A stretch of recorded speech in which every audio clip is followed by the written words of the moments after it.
on, guys? Here's my Evo 10, and this is going to be a mods list video of everything that I have so far, encompassing other videos that I have and all of the new mods that I have. Before I start this video, I just want to give a quick disclaimer that this car is set up mainly for half street, half track, that I can daily drive if I wanted to, even though I don't, and it's just an all-around fun build. Also, I want to specify that this can be used for any turbo car, whether it's front-wheel drive, all-wheel drive, rear-wheel drive. You can apply everything that you're about to see in this video to any car that you have, if it's turboed, even if it's not. But anyways, we're going to be kicking this off with the three categories. It's going to be performance, handling, and aesthetics. I guess we'll start with performance. All right, so as you know, under the hood we have obviously the 4B11T 2-liter. So starting with the performance mods, obviously the first thing you can see is the MAP cast manifold. This replaces the stock manifold, which usually cracks. Moving along, we have the AMS downpipe, AMS test pipe, and we have a NVIDIA Q300 on this, which sounds amazing. It's my favorite exhaust to make for the Evo other than the Borla, so if you want something that is not too loud, check that out. I'll include a video in a second.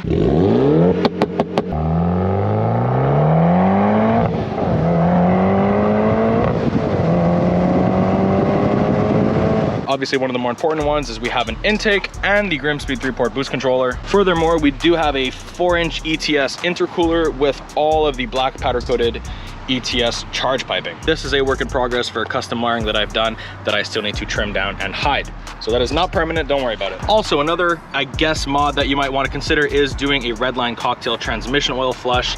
That is a very important upgrade to do. If you're wondering, this car peaks at about 30 PSI and tapers to anywhere from 22 to 27, making about 350 wheel horsepower or 420 crank horsepower. Moving on to the handling mods on this car. Well, I've been cycling through a few tires now, and so far I have ended up with these Nankang NS2R tires in a 255/35/18.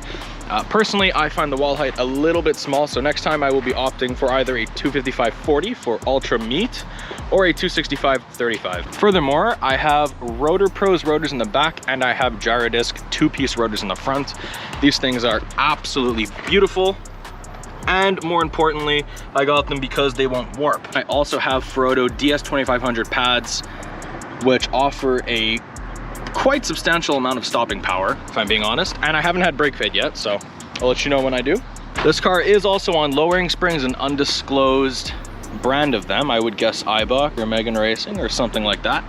I also have a 27mm white line sway bar in this that I recently installed, along with the 2 polyurethane bushings in each control arm and the aluminum bushing in the control arm. So I have 1 polyurethane, 1 aluminum, and that offers a little bit more rigidity. The next, I guess, handling mod you can consider is this Brom harness bar. I absolutely love this thing. It's super great, solid install, not too difficult. Actually, that's a lie. It was a bit of a pain sometimes. The Brom harness bar with these cheap harnesses that I'm going to replace, these were just a temporary thing that I installed a year and a bit ago. But yeah, definitely would recommend. I guess the first aesthetic mod that I have to talk about, these Enkei RSO5RR wheels. I absolutely love them. They have been my dream wheel for a long time, right beside the RPF1 for this car. These aren't the exact offset that I want, but I got such a good deal on these brand new that you would have to be crazy to pass that up. We've got the Rally Armor mud flaps. Obviously can't go wrong with these. It's a go-to on almost any Lancer or Evo you have.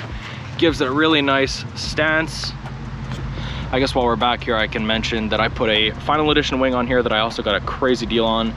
We have the VLAN taillights. Obviously, that's a go-to on the Evo. The roof is actually wrapped black, or actually, no, I think it's painted black. Anyways, it wasn't me that did it. Once again, the go-to VLAN headlights on this car. I guess you can also consider the hella horns as a mod. Inside is where I've done a little bit of work.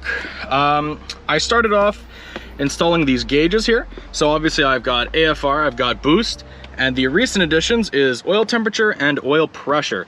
Now I'm still working on 3D printing a little adapter to stick into this air vent so it'll fit better, but for the time being, this is gonna do the job. Secondly, I've been working on these forged carbon pieces over here.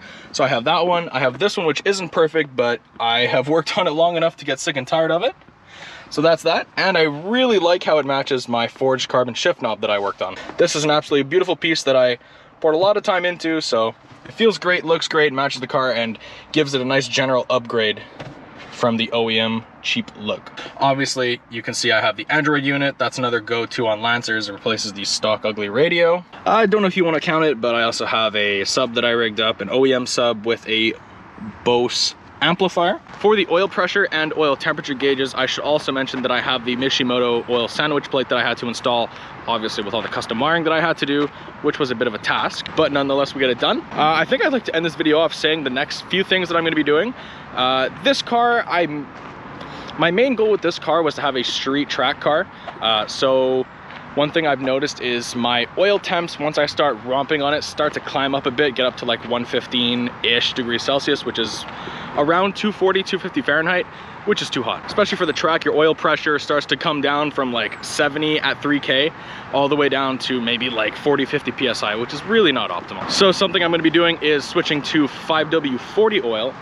Furthermore, I'm going to try to straighten out the fins on my oil cooler because they're a little bit bent, they need a little bit of love, so I'm gonna spend a day to do that.